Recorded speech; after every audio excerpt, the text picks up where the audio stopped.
آیه 33 که تفسیرش تمام شد، اما آیه 34 زهر گونه نعمت بکرد و عطا خداوند قدرت نمایی میکنه، ما و شما را بیاد آیه های خودش میندازد که به سراغ مخلوقات نرویم، به سراغ بزرگان و کوچکان و مرده ها و زنده ها نرویم.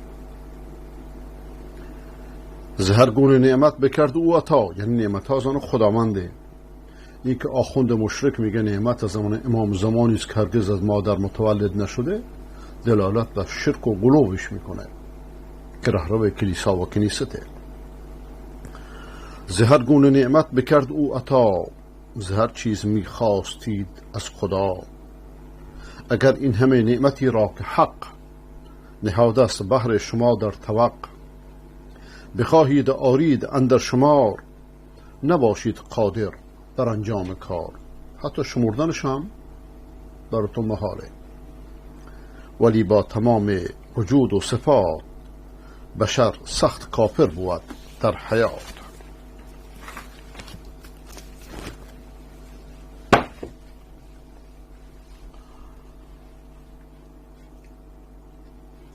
و اعطاکم من کل ما سألتموه.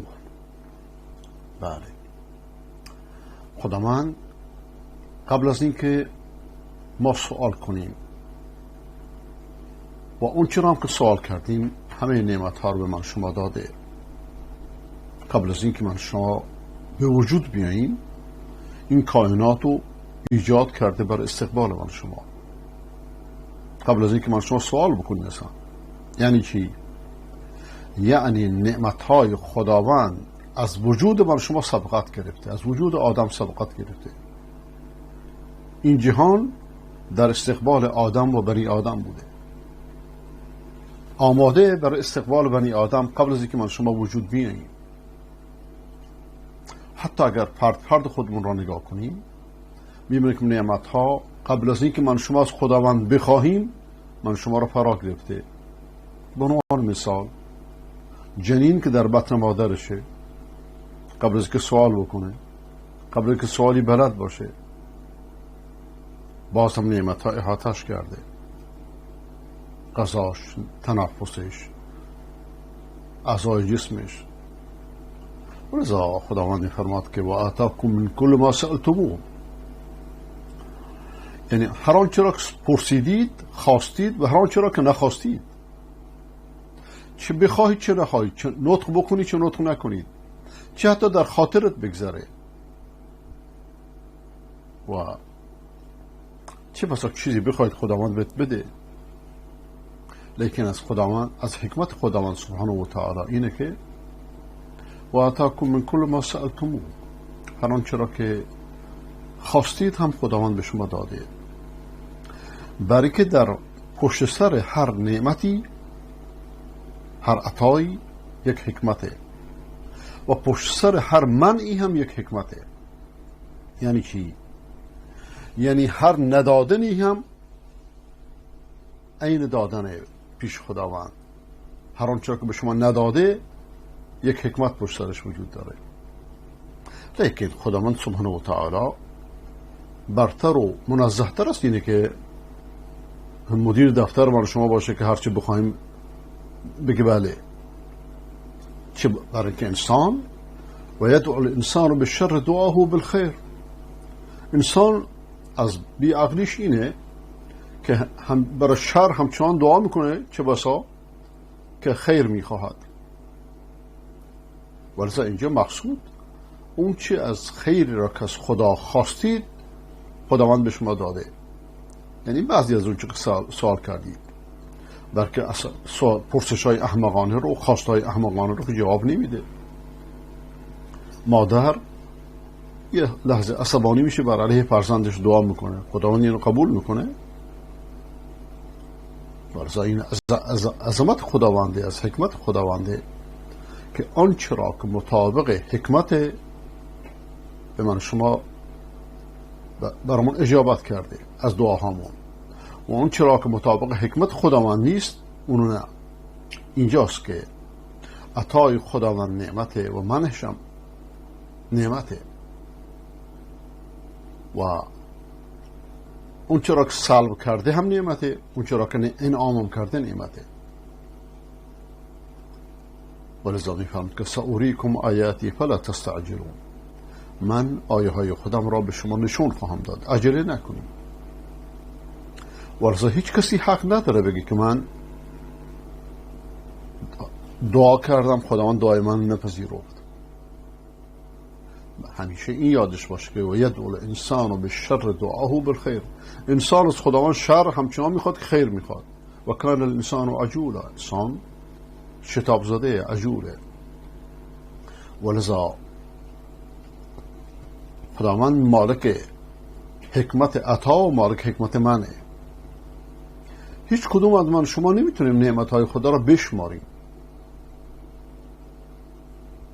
شمردن محصور داشتن مفردات جمعه یا جزئیات کلیه. ولذا وقتی خداوند میفرماید که ان تعدوا نعمت الله لا تحصوها، بسیاری از معانی در این نهفته. بعضیا که دنبال به اصطلاح اشتباه گیری هستند، اینجا اونجا میگردند که تناقضی پیدا کنند، میگن این امر غیر دقیقه. مادامی که به شمارش دستور داده، چطور شمارش ممکن نیست؟ یادشون رفته اینها که اینجا مقصود خود شمارش نیست، اینجا مقصود اراده شمردنه. اگر همچین اراده‌ای موجود داشته باشه، امکان نداره که نعمتهای خداوند را همه را فرا بگیره. ولذا تعارضی در آیات خداوند نیست، هر دو در جای خودشون مناسبه. انسان مثلا نمیخواد آمادگی شمارش نعمتها را پیدا نمیکنه مگر اینکه گمان غالبش اینه که این کار را بتونه. خب اگر در امکان بشر باشه بله، ولی وقتی که نعمتها بالاتر است قدرت بشره، کجا میتونه بشماره اینها رو؟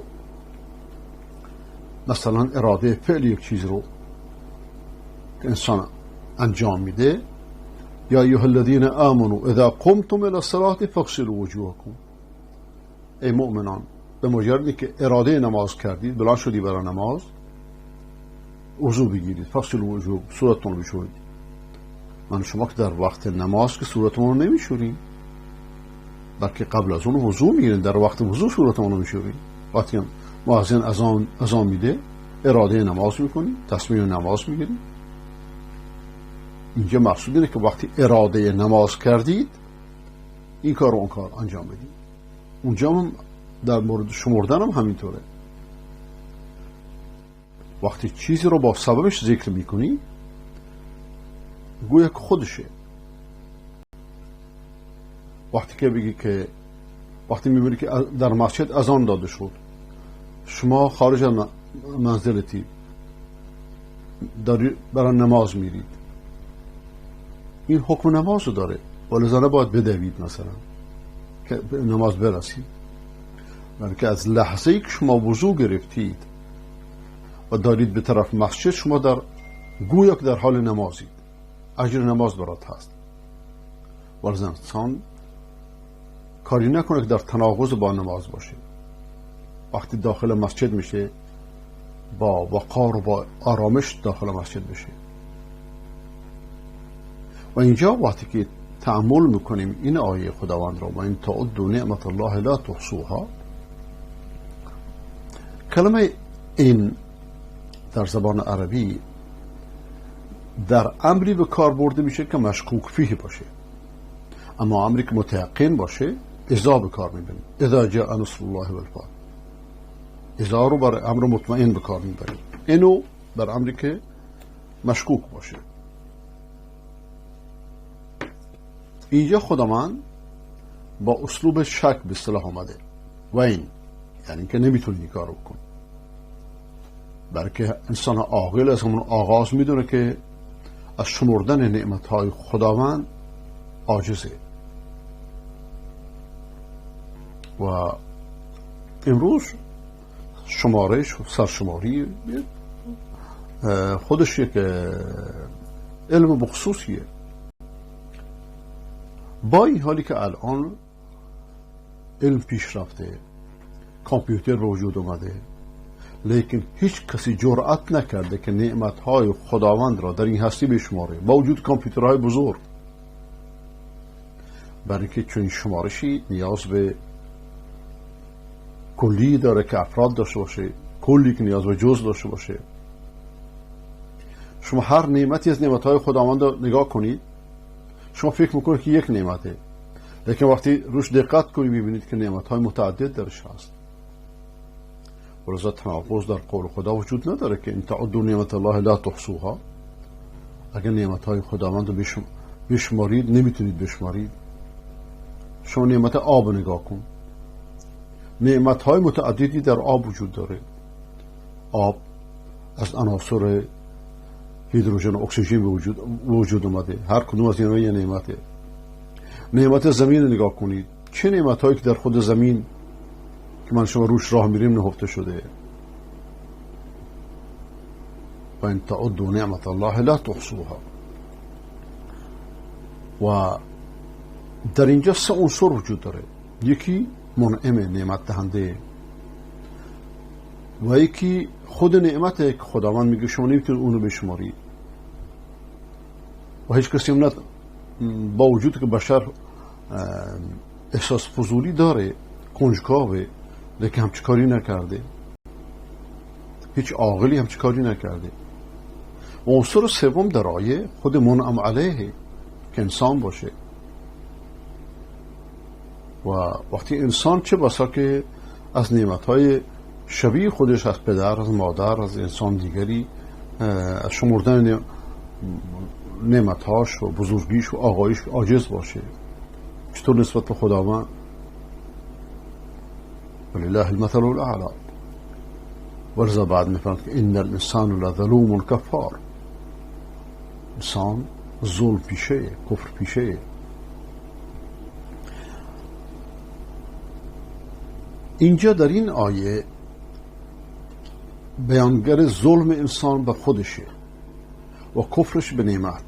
هم به خودش ظلم میکنه و هم کفران نعمت خدا میکنه. وقتی کفران نعمت بکنه، کفر به نعمت دهنده در واقع. ولذا خداوند در آیه سابق فرمود که الم تر الذین بدلوا نعمت الله کفرا و احلوا قومهم دار البوار. نمیبینید کسانی را که به خاطر کفرشون نعمتهای خدا را تغییر دادند و قومشون را به هلاکت کشوندند که به جهنم که بد جایگاهی خواهند رفت. اینا کسانی هستند که بزرگترین ظلم را که شرک باشه، توحید خدا باشه، ایمان به خدا باشه، درش صورت دادن. شرک در ایمان به خدا، شرک در توحید.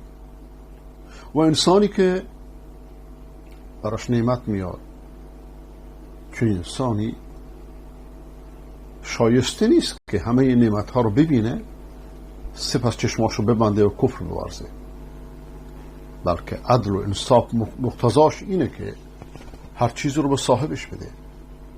لیکن بعضی از بشر نعمت خدا را که توحید باشه به کفر مبدل کردن، رسالت خدا را که ارسال رسول باشه به امامت مبدل کردن، مثل مدعیان تشیع. عبادت خدا را به قبر پرستی مبدل کردن، سنت ها را به بدعت مبدل کردن. و اینها کسانی هستند که این آیه شاملشون میشه که هم در حکمشون ستمگرند و هم در کفرشون که نعمتهای خدا را به دیگران نسبت میدن، عطای خالق و مخلوق نسبت میدن. و ظلم میدونیم که اینه که شما حق کسی رو به کسی دیگه بدید. همین که شما ایمان نیاری، وجود خدا را انکار شدید، منکر شدید. این یک ظلم بزرگیه. و اگر وجود خدا رو بشر رو درش شریک کنید، عیسی رو درش شریک کنید، موسی رو درش شریک کنید، عزیر درش شریک کنید، ائمه اهل بیت رو درش شریک کنید، اینجا حق خداوند را به دیگران دادید و این اوج ظلم و ستمگریه، اوج شرکه. ولذا خداوند فرمود که وسخر لكم اللیل و النهار، خداوند مسخر کرده بر شما شب و روز و خورشید و مهتاب و آسمان ها رو، همه اینها ستاره ها رو مسخراتون به امره، به امر خداوند که در تسخیر شما به کمال شما نیست. ان فی ذلک لآیات لقوم یعقلون، در اینها نشانی هایی هست برای کسانی که تعقل میکنن، خردمندن. و ما ذرأ لكم فی الارض مختلفا الوانو، اون چرا که در محصولات که در زمین هست که رنگ های متعدده، اینها همه درش آیه هایی هست برای قومی که پند میگیرن. و او خداوندی است که دریا سخر البحر لتأکلوا منه لحما طریا، دریا به این عظمت را براتون مسخر کرده تا گوشت ماهی تازه بخورید یا زینت آلات بر خودتون اخراج کنید. ولعلکم تشکرون، تا شاید سپاسگزار باشید. و القا فی الارض رواسی، و کوه ها را در زمین گذاشت تا اینکه شما آرامش پیدا کنید، زمین نلرزه. و همچنین جوی ها گذاشت و راه ها گذاشت، لعلکم تهتدون، تا راه ها را پیدا کنید. و علامات و بالنجم هم یهتدون، علامت ها و با ستاره ها که راه ها را پیدا میکنید. همه اینها خالقش خداونده. افمن یخلق کمن لا یخلق، آیا کسی که اینها را خلق کرده مثل کسی که خلق نکرده؟ آیا علی مثل خداست؟ آیا عیسی مثل خداست؟ آیا مخلوقات مثل خداوندند؟ نعوذ بالله. افلا تذکرون، آیا پند نمیگیری؟ و ان تعدوا نعمت الله لا تحصوها، و اگر نعمتهای خدا را بشمارید قابل شمارش نیست. ان الله لغفور رحیم، خداوند بخشنده و مهربانه. آیا هیچ قدرتی هست، هیچ اراده کنندی هست که بتونه نعمتهای خدا را بشماره؟ بیشماره، قابل شمارش نیست. ورزه در آیه‌های سابق هم اعجاز وجود داره و هم عجز وجود داره. مادامی که عجز از طرف بشره، باید بدونیم که کمال مطلق بی انتها پیش خداونده. بعضی میگن خب چرا خداوند یه جا گفته ان تعدوا نعمت الله لا تحصوها ان الانسان لظلوم کفار، انسان ظلم پیشه و کفر پیشه. بعد جا دیگه گفته که ان تعدوا نعمت الله لا تحصوها ان الله لغفور رحیم، غفور رحیمه. اینا سیاق آیه رو متوجه نمیشن. چشمها کور باشه انسان حقیقت رو نمیبینه. وقتی که ذکر نعمت اومد و ذکر انکار اومد، این خودش کفران به نعمته. این منشأش ظلم انسان به خودشه، ظلم بزرگیه. در آیه دیگه وقتی که ذکر نعمته، علی رغم ظلمی که من شما میکنیم خداوند رحمتش وسیعه، نعمتها رو از من شما باز نمیداره. گویا که میخواد بگه که با وجودی که شما ظلم کردید شرم نکنید، از من سوال کنید، من بخشنده ام. اگرچه ظلم کردید، کفر ورزیدید، لیکن در مقابل من غفور رحیمم، بیایید مغفرت بطلبید. کفر شما، شرک شما این باعث نمیشه که من توبه شما را قبول نکنم، ولذا هیچ تعارضی وجود نداره. هر زیلی در آیه مناسب خودشه. در آیه اول به قول اهل علم خداوند با عدل خودش با ما رفتار میکنه، در آیه دوم با فضل خودش. ان الانسان لظلوم کفار. میدونیم که انسان هایی هستند که مؤمنانی که به خداوند و به نعمتاش ایمان آوردند، سپاسگزار خداوندند. خب چطوری خداوند همه انسان ها رو ظلم و کفار میشماره؟ اینجا باید بدونیم که کلمه انسان اگه بدون استثناء، بشر بدون استثناء در قرآن ذکر شده، مقصود کسانی هستند که به خسارت میرن، بدون راهنمایی خداوند راه میرن، بدون که این کائنات درش تأمل کنن. ولذا خداوند فرمود والعصر ان الانسان لفی خسر، قسم به زمان که انسان در خسارته، لیکن بعدش استثناء میاره الا الذين آمنوا وعملوا الصالحات، مگر اونهایی که ایمان آوردند و عمل نیک انجام دادند. ایمانشون توحیدیه، عمل نیکشون اعمال شرعیه. ایمانشون ایمان شرکی نیست، ایمان امامتی نیست، ایمان قبر پرستی نیست، ایمان عیسی پرستی و عزیر پرستی نیست، ایمان کلیسا و کنیست و تکیه و حسینیه و این چرت پرتا نیست. ایمان قرآنی است، ایمان فطری است و بعد از اون عمل نیک، عمل صالح پشت سرشه.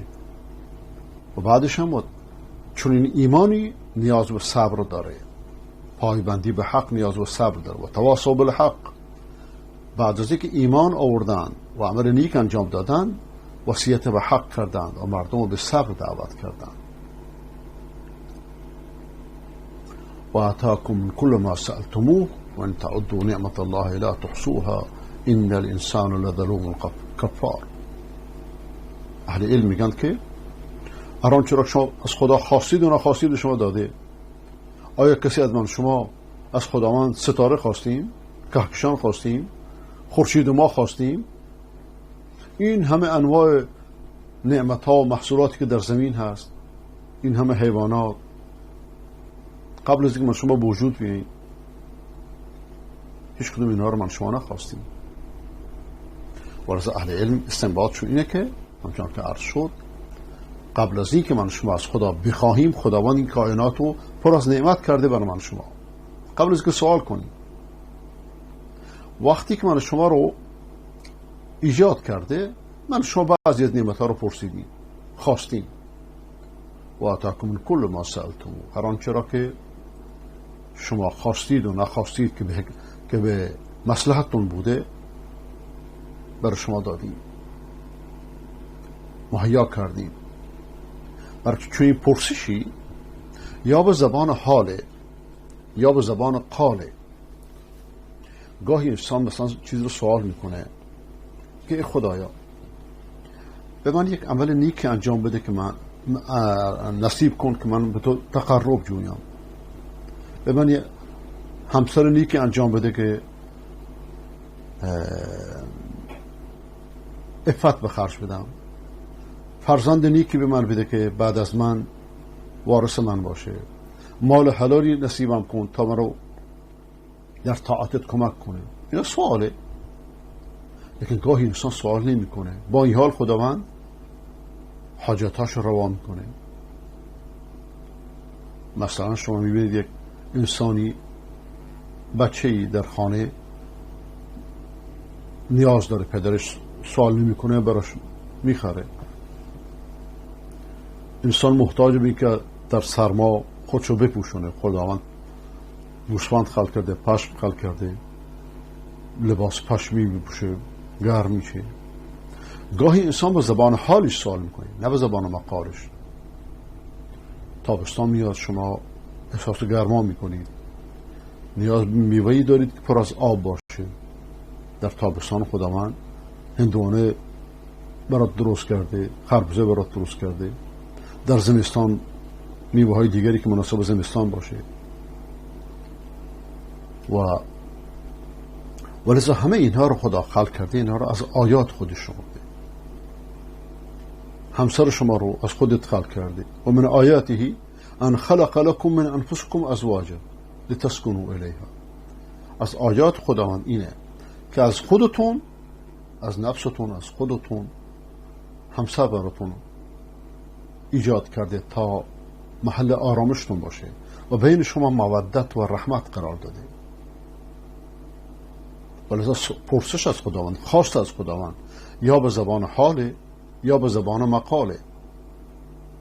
پدر مهربان وقتی که فرزندشو میبینه که نیاز به کت داره، نیاز به پالتو داره، بدون که فرزند بدونه، بدون که سوال بکنه، میبینه که لباس زمستان نزدیک که میره براش همه چی میخره، میره آماده میکنه. و آتاکم من کل ما سألتموه. پس خداوند چطور؟ ولذا اینجا یا به زبان استعداد. گاهی یک انسانی استعداد زیادی داره و محبت به دانش داره، از علم سیر نمیشه. یا به زبان قال از خدا میخواد، یا به زبان حال یا به زبان استعداد. یه نفر رو میبینی که نیاز یعنی علاقه به اختراع داره، خداوند یه اختراعی رو در دلش میندازه و اکثر اختراعاتی که کشف شده بسیاریش الهام از خداونده. اتفاقیه، میگن اتفاقی نیست، الهام از خداونده. انسان چون نمیدونه میگه که اتفاقیه، یا نسبت به انسان اتفاقیه، بلکه چون مخترع استعداد داشته، دنبالش رفته، خداوند دری براش باز کرده. و از ادیسون سوال شد که اختراع چطوری پیش میاد؟ گفت که 99% اختراع با رنج و زحمت و کوششه، 1% از الهامه. 1% بیشتر، ولی خب اون نظرش اینه. و یک کسی رو فکری در دلش میندازه، مواد رو خلق کرده، همه نیرو در زمین خلق کرده. ورز انسان یا به زبان مقالش یا به زبان حالش یا به زبان استعدادش از خدا میخواد. اهل علم میگن که اگر یک دانش آموز، یک دانشجو در حل یک مسئله بغرنج در ریاضیات مثلا کوشش کنه، خداوند حلش رو نصیبش میکنه. اینجا گویا که انسان منتقل میشه به یه موضوع دیگه، اختیار و جبر. خداوند وقتی که انسان رو در روی زمین خلق کرده، وعده کرده که نیازهاش رو برآورده کنه، به خواستهاش پاسخ بده. اگر انسانی از خدا میخواد که پرش نصیبش کنه، راهنماییش میکنه برای رشته هواپیمایی خلبانی باشید. یه انسانی میخواد دریاها راه بره، میره کاپتن میشه، ناخدا میشه و هکذا. هر چیزی که شما در روی زمین میبینیم در واقع یک الهامی از خداونده، برای که بشر مجرای تقدیر خداونده، لیکن بر حسب طلب انسان. یکی در خواستش صادقه، یکی نه. هر چیزی که تو صادق باشید، پافشاری کنید، خلاصه اینه، خداوند بهت میده. اگر صادق نباشی، فقط به دهن بگی نه. من کان یرید العاجله عجلنا له فیها ما نشاء لمن نرید. کسی دنیا بخواد، ما دنیا رو بهش میدیم برای کسی که بخوایم، لیکن در آخرت جهنم سر منتظر شه. و من اراد الاخره و سعی لها سعیها و هو مؤمن. کسی که دنبال آخرت باشه و سعی بکنه، نه فقط نشسته، و مؤمن باشه، فاولئک کان سعیهم مشکورا. و اینها پاداششون داده خواهد شد. کلا نمد هؤلاء و هؤلاء من عطاء ربک. اینها و اونها، اهل دنیا و اهل آخرت رو از عطای خود میدیم. کسی عطای خدا رو نمیتونه مانع باشه. ورزا در خواست، در دعات، در طلبت اگه صادق باشی، حتما متحقق میشه. اون چرا که بهش نرسیدی، صادق نبودی درش. اون چرا که بهش رسیدی، در خواستش، در پیگیری صادق بود. پس هر چرا که میخواهید از خدا بخواد، از قبرها نخواد، از مرده ها نخواد. مرده ها که میتونستند کاری بکنند، خودشون نمیمردن. خودشون وقتی زنده بودن مریض نمیشدن، وقتی زنده بودن خودشون مریض میشدن. مردن شما رو شفا میدن. حماقت تا این اندازه، شرک تا این اندازه. همه این شرک ها را مسئولش آخوند پلید و کشیش پلید و خاخام پلیده، دین رو خراب کردن. پس هر چی را که میخواهید از خدا بخواهید. انسان عاقل از خداوند نعمت جاودانه میخواد، نعمت آخرت میخواد، نعمتی میخواد که با مرگ تمام نمیشه. هرچی از دنیا بخواهید با مرگ تمام میشه، جز خداشناسی، جز ایمان، جز توحید، جز عمل صالح. ولی دنیا رو خداوند نعمت نشمرده، دنیا رو کوچکتر از این شمرده که نعمت خدا بهش اطلاق بشه. ورزا پیامبر اکرم علیه السلام میفرماد که اگر دنیا به اندازه پر پشه ارزش می داشت به کافر کاسه آب نمی داد. یه روز پیامبر خدا صلی الله علیه و سلم در بازار داشت راه می رفت، یه گوسفند مرده ای را دید که غیر مرغوب بود. تو کدومی که شما اینو به 1 درهم میخره؟ مردم گفتن این اگه زنده می بود ما نمی خریدیمش، بس چطور که مرده؟ و پیامبر فرمود که فوالله لدنیا اهون علی الله من هذا علیکم، به خدا که دنیا پیش خداوند از این که پیش شما بیارزشه بیارزش داره. ولذا از خدا هر چی بخواهید او صاحب نعمته، لیکن شرک نورز، مخلص باش، در خواستت پایدار باش و اگر عاقلید از خداوند نعمت جاودانه بخواه، چیزی که تمام نمیشه. این دنیا تمام شدنی است.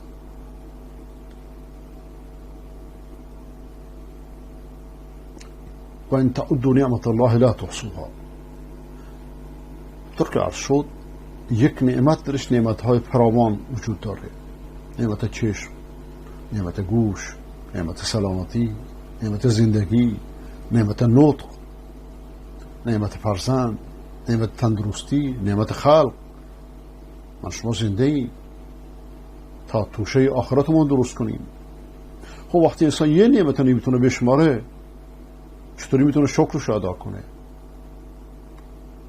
از دست و زبان هر نفسی که فرو میرود بر او شکری واجب، چون براید 2 چندان از دست و زبان که براید که از عهده شکرش به در آید. چه شیرین گفته سعدی شیرازی. ولذا نعمتها رو از خدا به دیگران نسبت ندیم، نگیریم از خداوند به دیگران نسبت ندیم. آخوندهای پلیدی که نعمتها رو به یک بتی که از مادر متولد نشده به نام امام الزمان، صاحب زمان خداونده، این بت پرستا یه موهومی رو صاحب زمان قرار دادن. هر که به این موهومی که شیعه اسمش امام زمان گذاشته صاحب زمان یا صاحب امر به نامه، به خدا کفر ورزیده، مرتده، زنش طلاقه، در قبرستان مسلمانانه باید دفن میشه. بر خودتون رحم کنید شیعیان. نعمتهای خدا را به دیگران نسبت ندید. چه نعمتهایی که خداوند به من شما داده؟ آقا نعمت قلب، نعمت مثانه. اگه انسان مثانه نمی داشت چه بلایی به سرش می اومد؟ میتونست دستشویی خارج بشه. نعمت عضلات، نعمت این که میرید دستشویی راحت میشید، این که ریاحات کار میکنه بدون هیچ ارادی از خودت، به تقدیر خداوند. اگه خداوند این را به اختیار خودت میذاشت میتونستی بخوابی؟ اگه خداوند ضربان قلب تو لا ارادی قرار میداد میتونستی بخوابی؟ آرام میگرفتی؟ و ان تعدوا نعمت الله لا تحصوها ان الانسان لظلوم کفار. انسان ظلم پیشه، از پروردگارش غفلت میکنه، به جای پروردگار بشر عبادت میکنه. وقتی که انسان از خداش غافل میشه، از آخرتش غافل میشه، وظیفه خودش رو در دنیا فراموش میکنه، معادش رو فراموش میکنه، این بزرگترین ظلم بر خوده. و ظلم بر نفس بزرگترین ظلمه بعد از شرک. وقتی که انسان از این نعمتها غفلت کرد، از خداش غفلت کرد، از آخرت غفلت کرد، غرق در دنیا میشه، مثل خامنه پلید و امثالش. ان الانسان لظلوم کفار. همه ظلم هایی که شما میبینید نتیجه یک ظلمه، ظلم شرک و کفر. وقتی که انسان بر خداش کفر بورزه یا شرک بورزه، بر خودش هم ظلم میکنه. و چی جریمه‌ای بالاتر از این؟ ولذا از این عقاید شرکی دست بردارید، بیایید به سوی قرآن. و آخر دعوانا الحمد لله رب العالمین و صلی الله علی سیدنا محمد و علی آله و صحبه اجمعین. بریم سراغ کلیپ هاتون.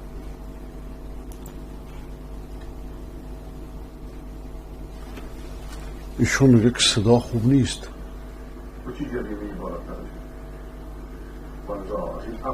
دستخانه نویز هم هست.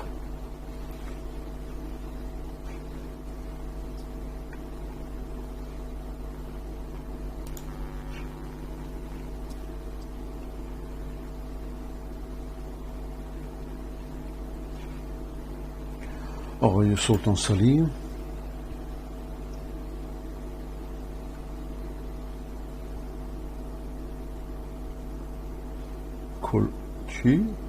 کلبه دوستی آخوند دفزن رسید. یعنی چی؟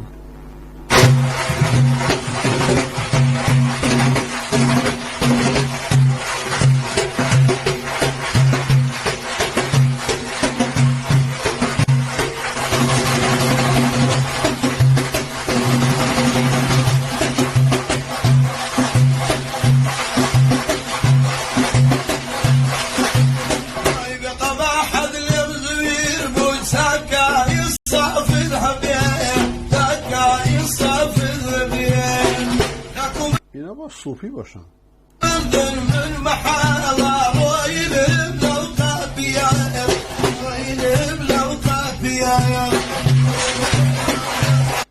این دفزنا با صوفی باشن. تصوف و تشیع دو بلای بر اسلام از روزی که وجود اومدن.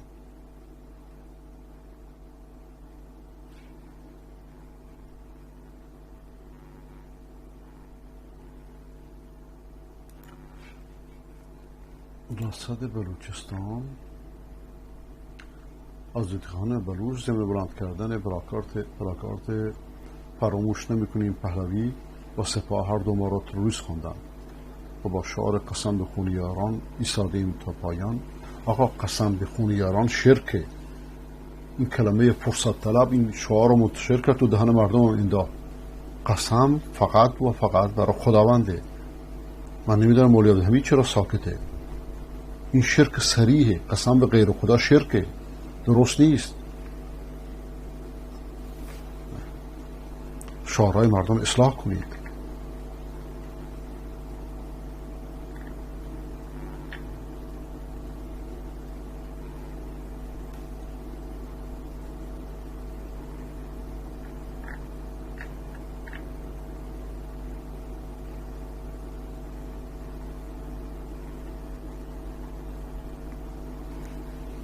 No.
این بی صدای چرا؟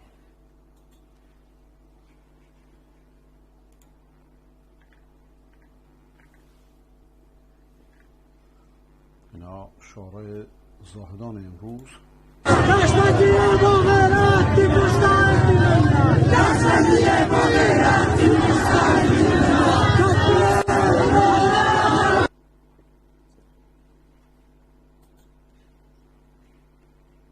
خدا زاهدان رو حفظ کنه و مردمش توفیق بده.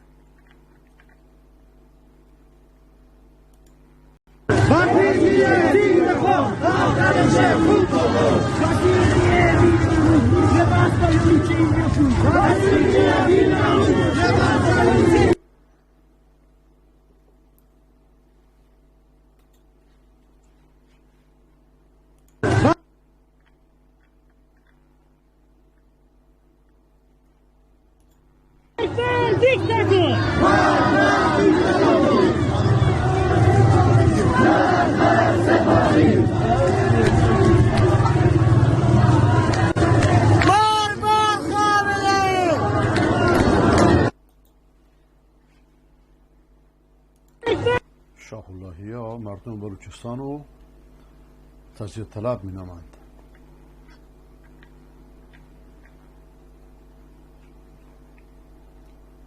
آقای محسن هدایت شده از خوزستان، نظرتون راجع به موضوع مولوی عبدالحمید در مقابل رژیم چیه؟ بسیار خوبه.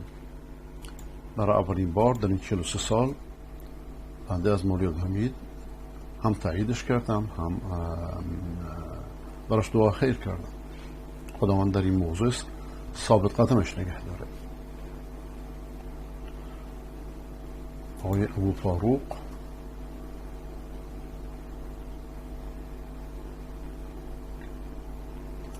شما یک کلیپ فرستادید، من در راه خدا دین، من در راه دفاع از دین جان میدهم، تو افراطی هستی. من در راه خدمت به وطنم جان میدهم، توی قهرمانی. بله، دبل استانداردی همینه.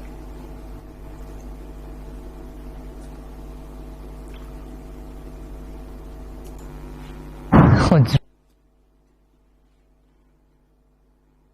اینم خرید شده هایی که را بفروشی به کسانی به چه قیمت؟ از خوان فلک خوردن نانی به چه قیمت؟ یک روز به این سوی و دیگر روز به آن سوی، لنگان خرک خیش برانی به چه قیمت؟ هر جا به چراگاه رسیدی فکنی بار، چشم و شکمت را بچرانی به چه قیمت؟ در بند کنی مردم آزاده، چارقرون دین خودشون رو میفروشند.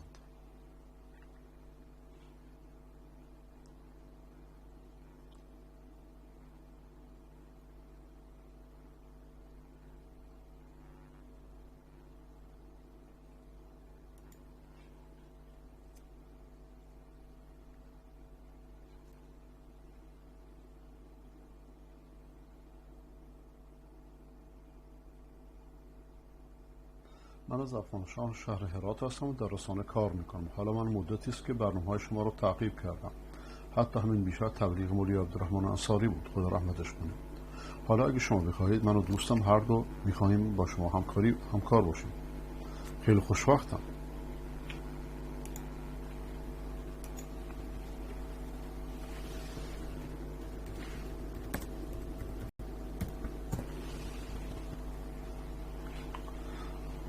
صدا هنوز درست نشده. بله، این مشکل در حل شدنی اشاره بدی، ولی من نمیدونم چیکار بکنم. کس دیگه باید درستش کنم. تلفن همراه نزدیک میکروفون نویز. آها، درست. پس تلفن همراه هم دور کنم، شاید نویز کمتر بشه. معمولا دستگاه الکترونیکی بعضی نویز میذارم. ببخشید، خودتون ببخشید.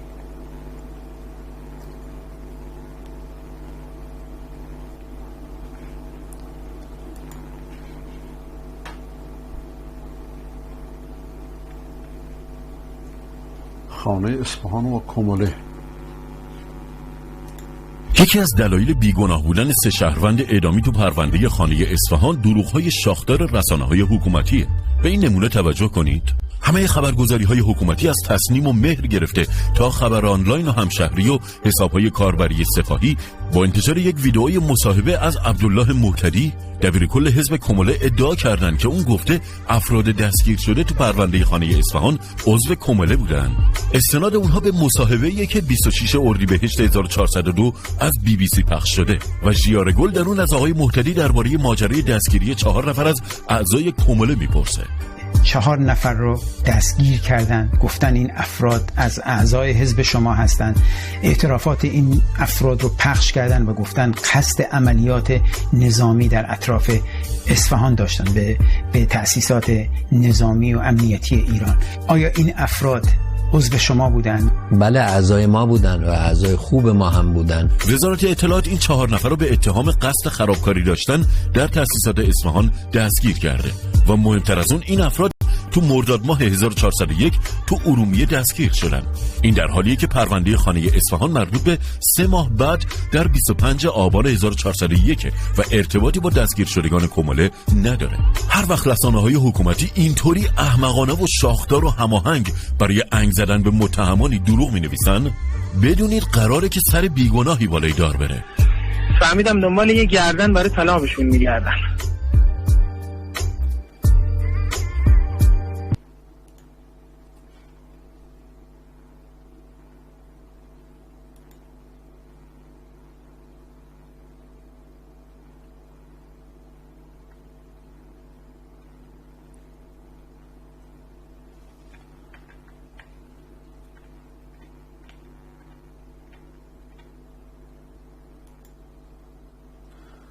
صداتون بسیار نویز داره. خب رفع زحمت میکنیم. همه شما رو به خدای بزرگ میسپارم. شب روزتون بخیر هر جا که هستید. ببخشید که این مشکلاتی هست. کرده البته خودشو دکتر صدا رو قطع کرد. اگه مردید بیاد. آقا شما زنگ بزن. جناب مولوی آقا شما زنگ بزن من شما حرف بزنیم که مرجع از بعد حفظ بکنم چون آره صدا رو قطع کردم. القاب ایشون رو یاد بگیرم که مرجعشون شده الله یاری که رهبرشون مفعول میگه. ما از نبسمون خجالت میکشیم. ایشون همین چند لحظه‌ای که حتاکیای خود روز اول که من زنگ زدم گفتن زنگ نزنید. تفاوت بگذارن. روز اول الان اهل سنت و آدمای وهابی صدا رو قطع کردن. وهابیت